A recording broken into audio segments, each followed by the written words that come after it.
everybody. My name's Alan. On behalf of the crew, I'd like to welcome you to another edition of Bridging Heaven and Earth.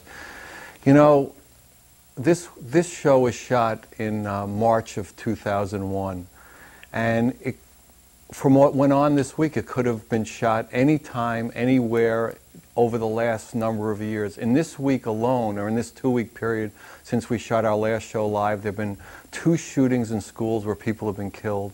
There's been in Santa Barbara a situation where a guy got in his car and just ran into a bunch of partying people on a Friday night. Now, what happens? What do we do in a world where that becomes happening more and more and more and more? How do we bully? How do we treat people? How do we put ourselves above each other? How do we separate ourselves and get so much anger in people so young? How does that happen in a human life, in a country that was based and founded on God, on truth, on that connection to that oneness between us all? How do we get to that point where the anger is so great in us and the separation is so strong that we pick up a gun, that we get in a car and floor it into, theoretically, our friends? And so for each of us, how in our lives do we separate ourselves out? Do we put ourselves above each other? Is it because we're a better religion, a clearer religion, a better race? Do we in our heads think about the niggers and the kikes and the Jews and the gooks? Is that the way we do it? Is it because of a sexual preference? What way do we put ourselves above each other? What way do we create a world where that anger is so strong in us? When in fact, the truth is we are all brothers and sisters. The truth is that we are all that same love. Is that we can have the experience as human beings, that there is a connection, that we are all that same connection, that we are all that same love, and that there is no separation ever between us. And how can we not dedicate ourselves to that again and again and again? And as you know, I mean, that's what the Bridging Heaven and Earth show is about, is to have that experience, to share that experience, to put out that vibration of love so strong that those walls of separation just lose their strength. They're so stupid in light of our true connection. And really that's what's happening. And again, as we do on this show, because those are the kind of people who we're drawn to or drawn to the show, we have people whose lives are dedicated to spreading that love, to spreading that understanding and that experience of that connection. We have with us tonight Thom Hartmann, who's all the way in from the East Coast. You know, we film in Santa Barbara. He's a spiritual teacher. He's a psychotherapist. He's an internationally known speaker who travels the world with that message of how we can come in contact and live in contact with that oneness, with that truth. He's the author of 9 books. He's been dealing with children. He has an incredible book out, Healing ADD, which we know is an extraordinary problem here in what we define it as and how we treat it. I mean, just the whole thing of it, which leads to that anger, which leads to that craziness. And he's written other books, The Last Hours of Ancient Sunlight, which is a book that describes the personal and global transformation that's possible, that is happening now. And he's written another book, The Greatest Spiritual Secrets of the Century. And of course, we'll ask him about that, because we all want to know it. What is the greatest spiritual secret of the century? And I'm sure when he talks about it, we'll know that that's the truth. And we'll know that that's what our lives are dedicated to, or they should be, because what's the point otherwise? What's the point of all the separation and all the anger and all the hate? It just is so stupid in light of the love. So we also have with us, as we normally do, a musical guest who brings that vibration of love in with her music and her words. Anne-Marie Bush is with us. She's an amazing singer-songwriter. She's a performing and recording artist. And she's here from her homeland of Denmark, where she's tremendously active in the music scene there. And we're just so delighted that she's living in Santa Barbara now and able to share her love with us in her way. So again, we have an experience and at a time where that love can for the next 58 minutes transform us and bring us closer into that experience. And don't you think it's time that we did that? Don't you think it's time that we all knew that one love and that truth that we call God or whatever we call it? But it's time for us now. So please, as we normally do, join me in a short meditation. Then we're going to have Thom and Anne-Marie. And it's a chance for us all to have that experience more and more and more. So please join me.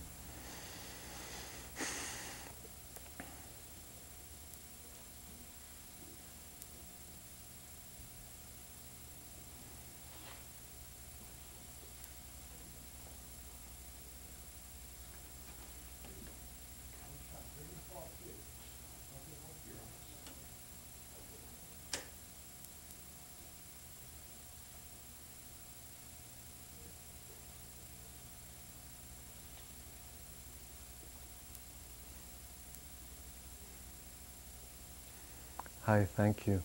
So the availability really is here now for us to do this. So for whatever reason that we don't do it, and whatever goes on in our lives that prevents us from having that experience, it's time for us to have that experience. So we're going to start a little bit with Anne-Marie's song. She's going to do Someday, which is written by Anne-Marie and Steve Singer, and it's going to be performed by Anne-Marie. So it's an opportunity for us. Again, let me be clear that this is an opportunity for us to really know that love. And just listen to the words of this song. Listen to the someday that we want to have. Listen to the experience that Anne-Marie is bringing and the love that she is bringing to this song. So whenever we're ready, Someday, performed by Anne-Marie. Thank you so much.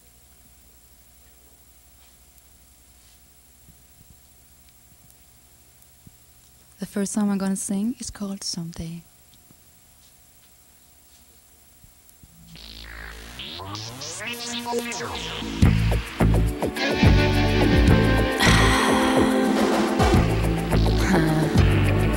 Yeah, got that right. Wanna do something. When your heart is cold and lonely, and it takes you to the ground, when it's dark and your soul doesn't see, hold on, 'cause there's so much more to achieve. Someday, somewhere, all you gotta do is believe. Move on, be strong, I tell you. Someday there will be miracles.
Hi, thank you, Anne-Marie. That's wonderful. So we're on the set with Thom. So what's the greatest spiritual secret of the century? Why don't you tell us that right off? Oh my. Well, I have a little ambivalence about telling you right off because the book is a novel, and so in the very beginning of the story, the character of the story is confronted with a series of extraordinary events, and one of them being the opportunity to find out what is the greatest spiritual secret of the century. And the character who's talking with him, his kind of mentor figure, says essentially, if I just told you, it just sounds like a few words. You know, you have to have a certain number of understandings in order to really understand the context of this. But my assumption is that most of your audience, at least, are sufficiently advanced to get that. So where he finally ends up is with the notion that not only we are all one, but it is all one. Right. Which is... There is one, and you're it. Yeah. Yeah, it's very cool. Yeah. And it's a fun story. It's kind of a pretentious title. It's the first book from Neale Walsch's new line of books, who wrote Conversations with God, his imprint. Speaking of pretentious titles. Yeah. So you were following in a line of the whole series is going to be good books with pretentious titles. Right? Well, he's done well. He's got some very good authors who are writing for this. Great, and he wanted to the books are very powerful and it's changed a lot of lives, and they've really had a tremendous impact. And he wanted to carry on with the Ogmandino series. You know, we had this conversation a year or so ago out in Hawaii, and he said, you know, Ogmandino's dead, and he wrote greatest story ever told, the greatest salesman there. He says, so, you know, I want to publish a book. He says, I want to publish a book called The Greatest Spiritual Secret of the Century. And I said, that's a great idea. And he said, I'm your man. Yeah. He said, who could walk by that and not pick it, at least pick it up? And I said, yeah. And he said, you want to write it? And I said, sure. Yeah, right. And I said, by the way, what's the greatest spiritual secret of the century? He says, you're writing the book. But you know, we had a consensus, I think, about what it was before we even began the conversation. I think that's what all the spiritual paths and all the masters came to say. So. Yeah. And we're saying it over and over again now. In so many different ways. Yeah, absolutely. Yeah, and the failure to understand that is what seems to be bringing us all these crises and all these different levels. One of my books you have here, The Last Hours of Ancient Sunlight, about the environmental meltdown, you know, and the ecological disasters we're facing, and the fact that there's, you know, maybe 30 years of oil left, which is ancient sunlight. And, you know, what are we going to do about that, you know, and what kind of issues that's bringing up. And then the books that I've written on attention deficit disorder, where, again, we're you know, with this little phrase, we're taking the responsibility for education off the shoulders of people who are adults, who have credentials, who went to college, who theoretically know about education, and dropping it onto the shoulders of a 7-year-old and then saying, the blame is there, you know, with that child. And if there was just a little slightly misplaced, you would have to say, logically speaking. Huh? I would agree, emphatically. And I think if there was more of that notion that we're all one, you know, that in the case of ADHD in our schools, that our kids are part of us, that you know, they're not just our future, they're not just the people who in our old age are going to, you know, write the Social Security checks or keep the streets clean or whatever. They check are us us. into the homes. God forbid. Put your teeth in, Dad, will you? Right. Drooling all over you. No. We're closer than we realize. No, I just had my birthday, and it was a shocking number. That's all I could say about it. Yeah, and mine's coming up in a short while here. And the same thing with the environment. This disconnect that is so pervasive that you know, we can really trace back 6,000 years to the beginning of you know, the Mesopotamian Sumerian culture, what we call modern Western civilization. The idea that people are different from everything else, that there's humans and there's everything else in the world.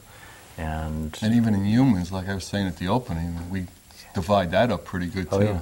We certainly go after that. Yeah, and within our religions, I mean, what we're doing is we're in our organizations, in our educational systems, in our workplace, and in our religious institutions, we're reinventing our worldview, which is this really a perversion or a twisting of Darwin's notion. I mean, this very much is not what Darwin said, but the contemporary belief is that it is, this notion that whoever is the strongest and most competitive deserves to have the most resources and be on the top and have all the wealth or all the power or however you want to define it, and then it trickles down to those that are progressively poor and poor and poor until we have the fact that you've got half the world's population, 3 billion people living on less than $2 a day.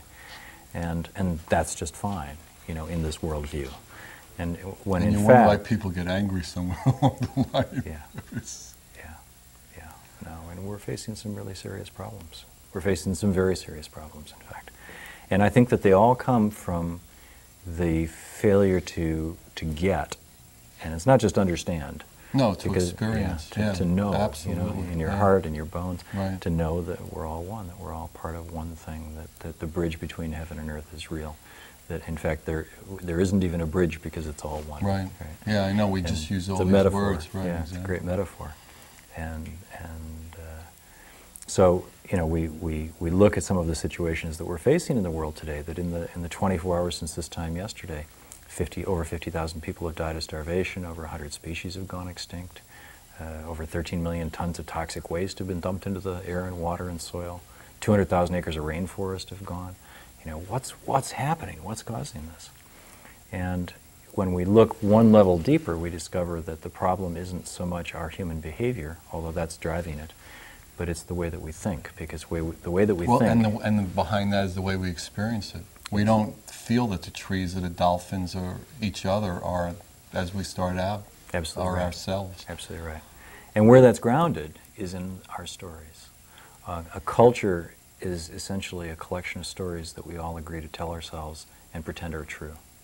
And so we have in our culture a set of dysfunctional stories that other cultures, mostly... You mean like the American culture, the Western European culture, or the whole world view at this point? I'd say at this level of culture, about probably 90% of all people on Earth are members of one culture, which is the culture that views humans as separate, the world as something to be used, uses technology, uses written language, and then there are use. Yeah, and then there are the indigenous people out there, and our stories about who we are and where we fit in and how it all works are very different from their stories.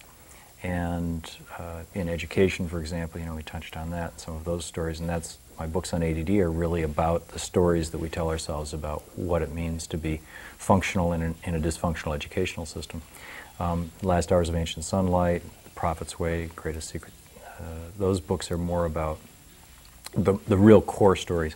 For example, we know that population is running amok, okay? The world's population, human population, grew from a few hundred million, 200,000 years ago, to the first 1 billion in 1800. So it took all of human history, basically, millions of years, to reach 1 billion people in 1800. The second billion only took 130 years, 1930. The third billion only took 30 years, 1960. The fourth billion only took 14 years, 1974. The fifth billion only took 13 years, 1987. And the sixth billion only took 12 years. So there's this exponential explosion.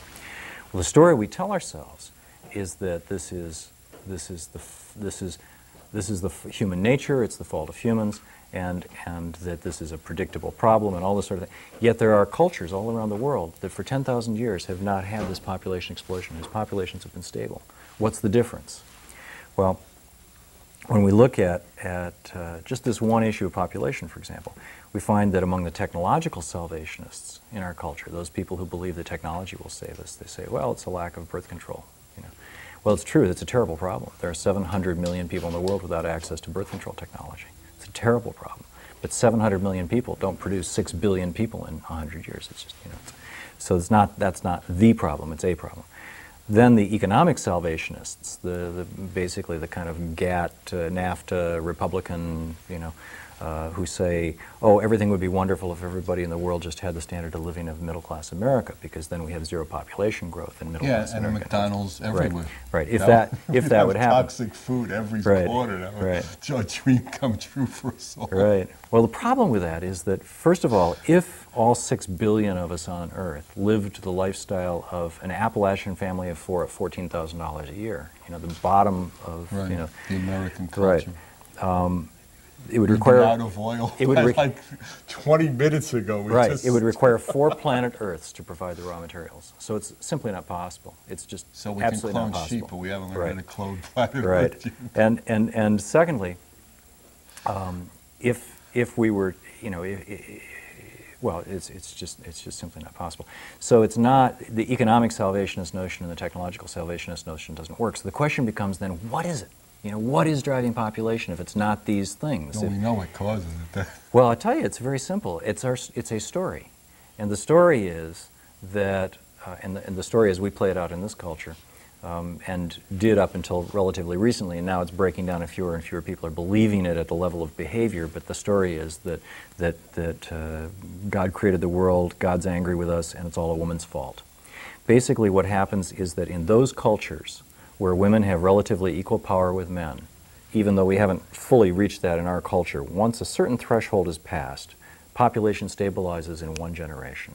Regardless of access to technology, whether it's the Dani people living 120 feet above the ground in the rainforest trees in Indonesia, regardless of wealth, whether it's the Icelandic people in a matrilineal, matriarchal society 200 years ago in that island nation, regardless of access to either of those things, when women have equal power with men, population stabilizes, and when women are bought and sold like cattle, population explodes. And again, there are countries that have higher per capita incomes than the United States, some of the oil-rich nations of the Middle East and the Far East, where women have absolutely no rights, and the average family is 7, 8, 10, 12, 14 people. And there are certainly places in the world where they have full access to birth control and population spinning out of control. So it all boils down to the level of story. So we find that the story about the role of women in society is a story which can either save us or destroy us. You know, in that way you could say the women's rights movement worldwide is one of the most powerful of the human rights movements. So in the last hours of Ancient Sunlight, and to some extent in this little piece I did for Imagine, Marianne Williamson's new book, one of the things that I was trying to do was point out the stories in our culture that are toxic. There's, in my opinion, 7 clearly identifiable ones. That's one of them. And what alternatives there might be to those stories. The Greatest Spiritual Secret is really just about, well, it's really about at least more than one. It touches on all of them in some ways, but the main one is the story of disconnection, you know, the story of the world is a machine, it's dead, the other humans are things out there and we're something in here, and you know, all the pieces of the story that are the opposite of the story of oneness. In Imagine, the chapter I did is on community, and so it's about the story that we're not connected to each other. Yeah, common unity, but who remembers that word, that part of it? Yeah. Yeah. So, I mean, do you find that message is resonating with people, or it's resonating with people who are open to it? I mean, they're not inviting you to Saudi Arabia to talk, I would say. No, but I'm going to Singapore in a couple of weeks. I'm going to London a week after next, and then Singapore after that. And it'll be a long time before I get invited, I think, to Saudi Arabia. But it's surprising, though, the venues that are open to these kinds of messages. Oddly. So, I mean, like, what's behind all these discordant stories? I mean, you know, they came from a discordant experience. Mm-hmm. So, I mean, would you say that there's a root discordant experience that leads to all these berserko? Yes, yes. That was the question that I was trying to answer when I wrote Last Hours of Ancient Sunlight. I had been reading all these books on ecology and getting it that, you know, that we have a mess, you know, the statistics that I cited before, and it gets worse than that even. And all the books that I was reading were saying things like, here's the problem, here's a solution. Here's the problem, you know, too many people, birth control. A balloon, right. Yeah, right. Yeah, right. So it would just pop up somewhere else. Right. Yeah. Too many people, economic growth, you know, whatever. And I thought, well, first of all, it's kind of a very American approach, you know, it's a very Western approach. But secondly, what occurred to me was that nobody was asking what I thought was the real question, which is not what's the solution to the problem, but rather what's the cause of the problem. Right, what's the source? You know, it's what's really driving it. Right. And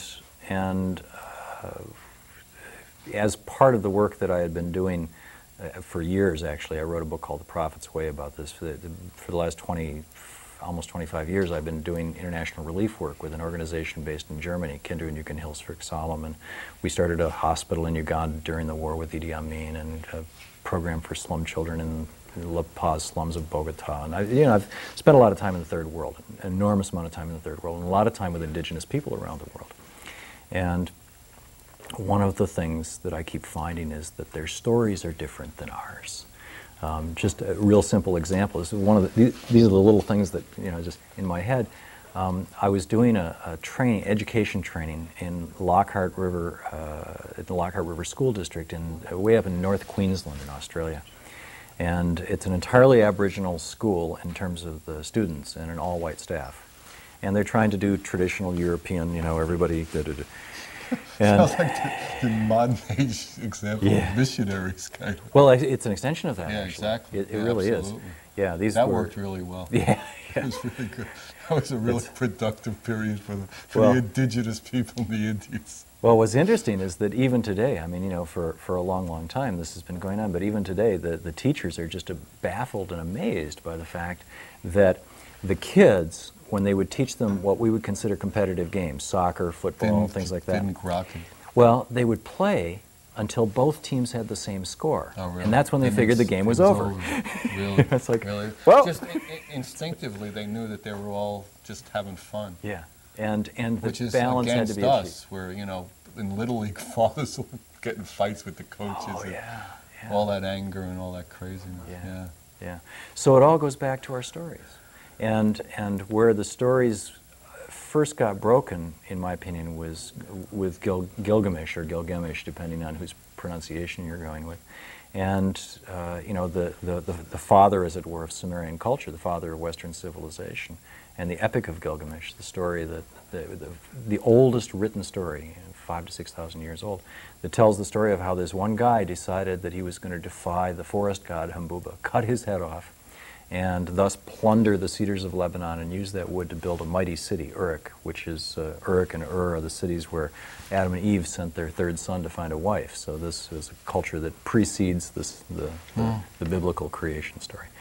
And Gilgamesh had this strange idea that he could rise higher than the gods, and he did successfully for several hundred years, and then he was a legend in his own mind. Yeah, well, and then a while thereafter. And then Enlil, who was the god of gods in that pantheon, who reappears in my book, The Greatest Spiritual Secret of the Century. I just couldn't resist bringing him in.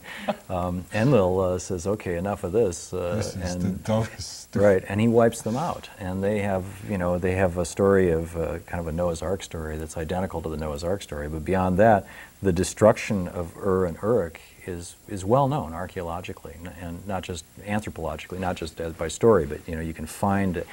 They had diverted the Euphrates, and they'd cut down all the forests, and so downwind they created a desert because the trees weren't evaporating moisture, and they were growing nothing but barley, the same crop over and over and over again. So they wiped out their soil. They killed themselves off by destroying their ecosystem. It's the first and oldest example of humans making the mistake. We're quite a bunch, aren't we? Yeah. And we make it over and over again. That's the great thing. Yeah, we have. All right, so maybe what we'll do now is have Anne-Marie's second set, and then we'll come back and get more into it and get more into the root of it with Thom.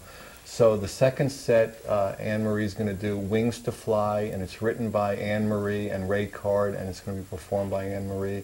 And the second song she's going to do is I Will Surrender, written by Anne-Marie and Brian Mann, and it's going to be performed by Anne-Marie. So it's Wings to Fly and I Will Surrender.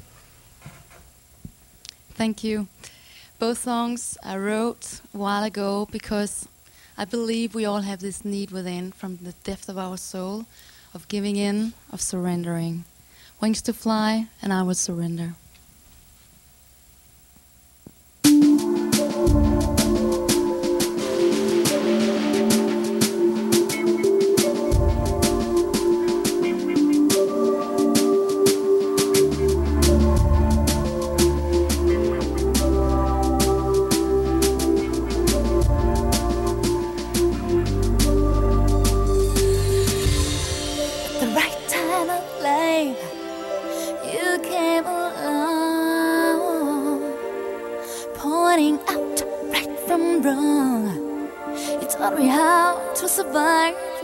when I was weak, you made me strong.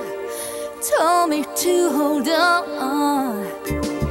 You're my special friend, my newborn soul. You're guiding me the way home. Happy days without an end. No more nights on my own. I'm feeling all alone. Out of the dark, you were the guide to make me see the light within me, to reach my heart and show me how to break free. Oh, it's so clear to see, yeah, yeah. Every breath that I take, each move that I make, you're giving me wings to fly. In my heart I believe you'll be all that I need. You're giving me wings to fly.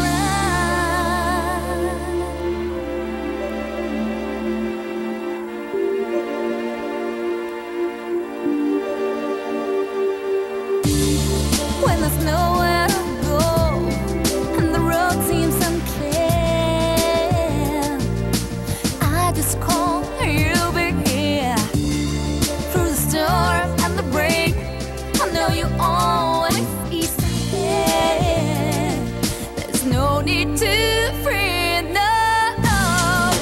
Out of the dark, you were the guide to make me see the light within me, to reach my heart, show me how to break free. Oh, it's so clear to see, yeah, yeah. Every breath that I take, each move that I make, you're giving me wings to fly. In my heart I believe you'll be all that I need. You're giving me wings to fly. Every breath that I take, each move that I make, you're giving me wings to fly. In my heart I believe you'll be all that I need. You're giving me wings to fly. I'll ride the wind on wings of love. You take me far, far above, yeah. 'Cause you will be my heavenly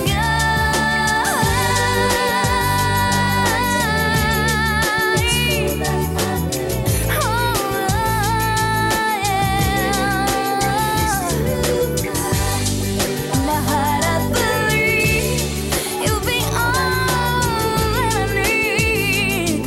You're giving me wings to fly. That take, it's move that I make. You're giving me wings to fly. I believe you'll be all, baby, to fly.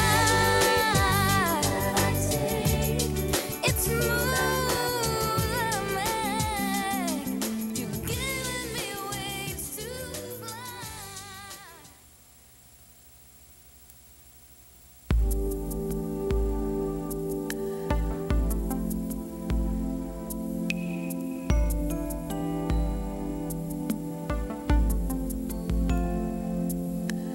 Miles left behind, peace in my mind.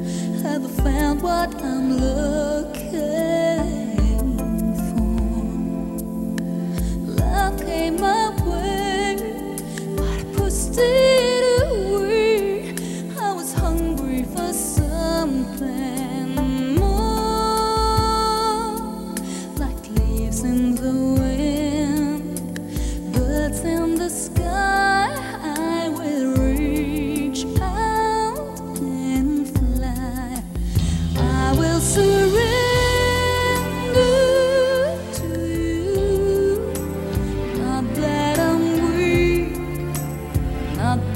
I'm strong, but deep in my heart I know my love will go on, 'cause I will surrender to you. We'll laugh and we'll cry, we'll live and let die. Seasons will change, oh, no. In case we should fall, I'll give you my all. Every storm will give wings to grow like stars in the night. I'll be the guide, your candid soul to take you home. I will surrender to you. Not that I'm weak, not that I'm strong, but deep in my heart I know my love will go on, 'cause I will surrender to you.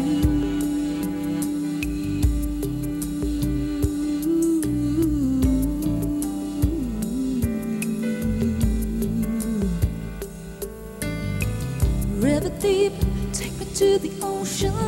Let me keep the secrets from another bed. 'Cause I know our hearts will stay together. My love will flow eternally forever. River deep, take me to the ocean. Let me keep the secrets from another bed. 'Cause I know our hearts will stay together. I will surrender to you. Not that I'm weak, not that I'm strong, but deep in my heart I know my love will go on, 'cause I will surrender. I will surrender to you. Not that I'm weak, not that I'm strong, deep in my heart I know my love will go on, 'cause I will surrender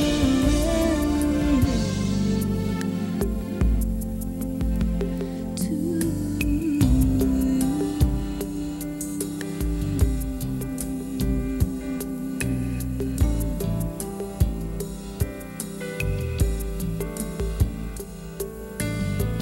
River deep, take me to the ocean. Let me keep the secrets from another bed. 'Cause I know our hearts will stay together. My love will flow eternally forever. River deep, take me to the ocean. Let me keep the secrets from another bed. 'Cause I know our hearts will stay together.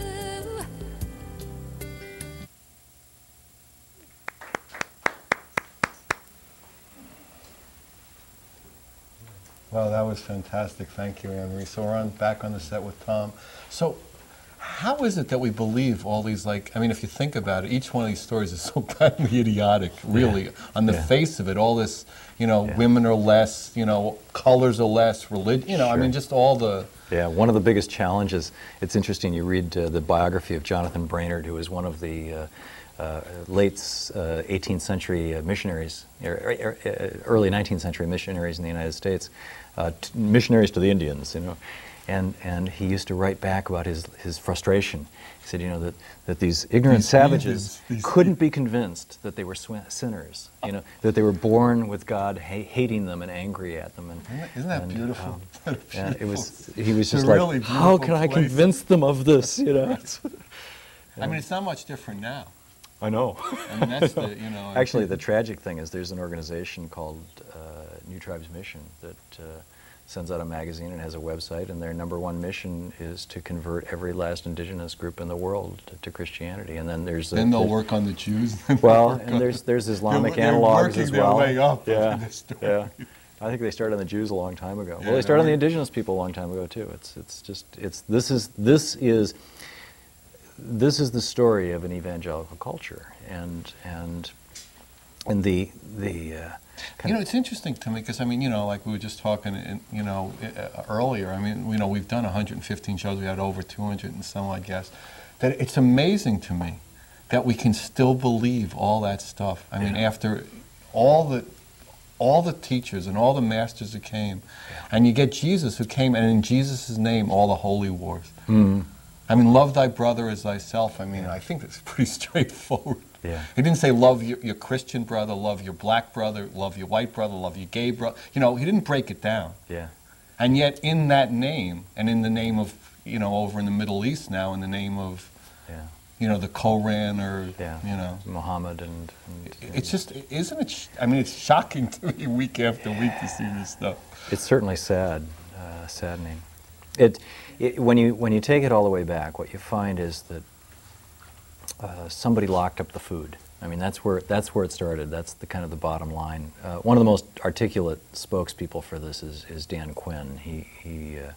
He writes about this with some passion. And Marianne, who wrote The Chalice and the Blade. I mean, there's no shortage of people talking about this and doing a very good job of it. But with Gilgamesh, that original idea that there should be somebody who is in charge and other people who aren't was the beginning of slaveholding. And most indigenous people, most indigenous cultures are not slave-holding cultures. In fact, it's an alien notion to them. In fact, what we would call a tribal chief or chieftain is the person who carries the greatest burden, who has the greatest responsibility, and who's usually one of the poorest in the community.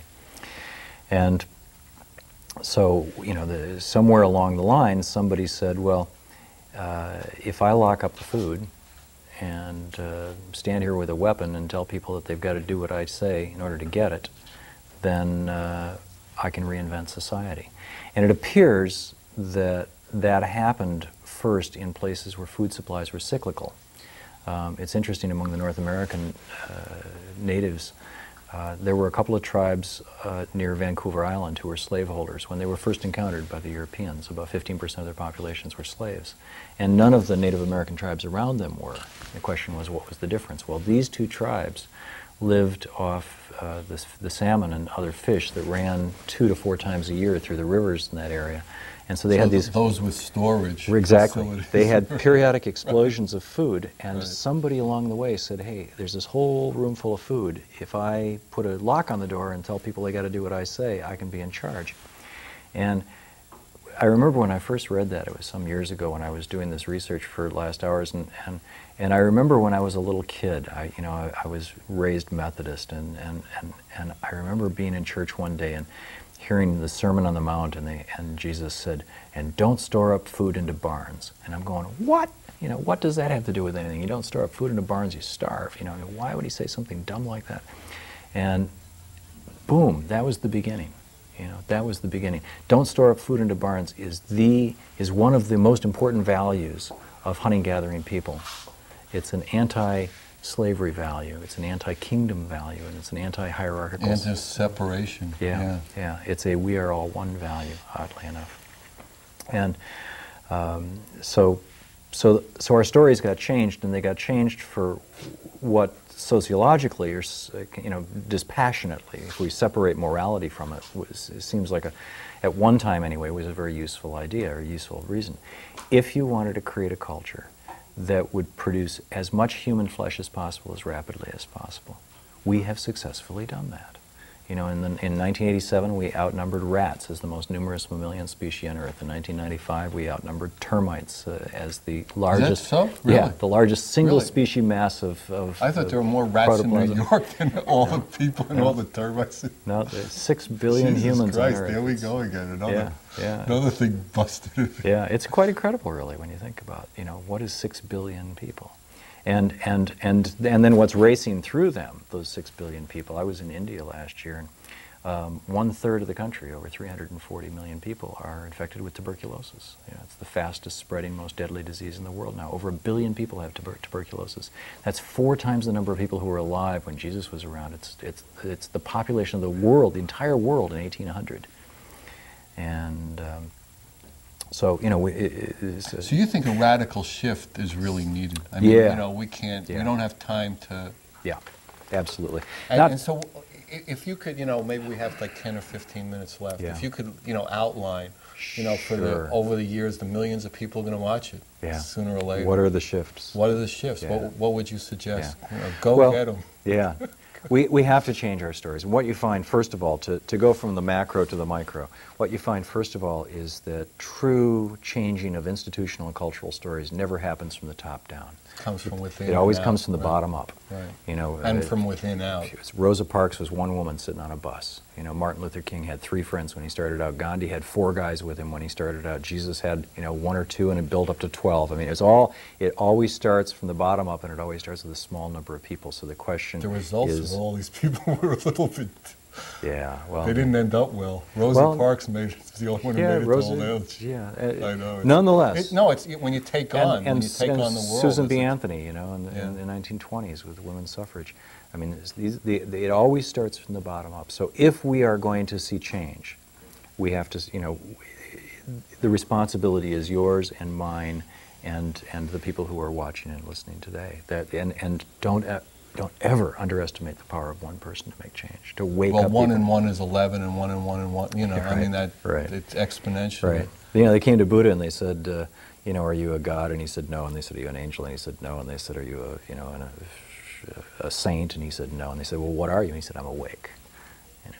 And that's what we have to do, is awaken people. So, and that's what this is about. You know, when you point out to people that their stories are sick and toxic and broken, and may have been useful at one time to produce 6 billion people, but they're not useful anymore, because we really don't need 6 billion people or 7 billion or 8 billion. Enough is enough. Yeah, right. We've done that. Right. When you point out to people that their stories are sick and broken, they wake up really fast. I mean, I remember when I was a kid in the 50s watching on television, you know, during the Eisenhower-Nixon administration, you know, the fire hoses spraying on those guys down there in the South. You know, I remember, you know, it's in the 1920s when Susan B. Anthony and the others were marching. You don't and remember that. I don't remember that. No. But Which birthday you coming up to? You look but- really good. Have you But been what eating happened well? was the story got out there. You know, when Abraham Lincoln Now met, you're it's not- definitely not one of my birthdays. Okay. When Abraham Lincoln met Harriet Beecher Stowe, he said, who wrote, you know, Uncle Tom's Cabin, which was a novel that made real for whites in America the horrors of black slavery. When he met her, he said, oh, so you're the little lady who started this war.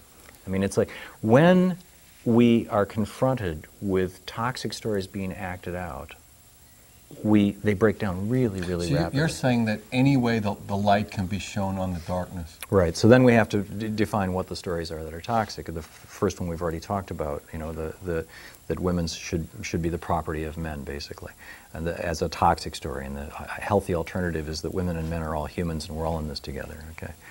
Another toxic. A novel approach. Yes. Well, actually, it is No, for it is. most of the world. I mean, it's so pathetically stupid to think otherwise, and yet. There are fewer than 1 billion people on the planet Earth right now who live in a culture where women have anything even remotely close Out of 6. to equal power. Out of 6, yeah, to equal power with men. That's 1/6 of the world's right. population, and arguably even half of that. I mean, Right, I was arguably, gonna say, it's you really were- only about 500 million. The United States, I don't know Yeah. what you're thinking exactly. Yeah, it's, you know, basically the U.S., Western Europe, and Right. Canada, and that's about it.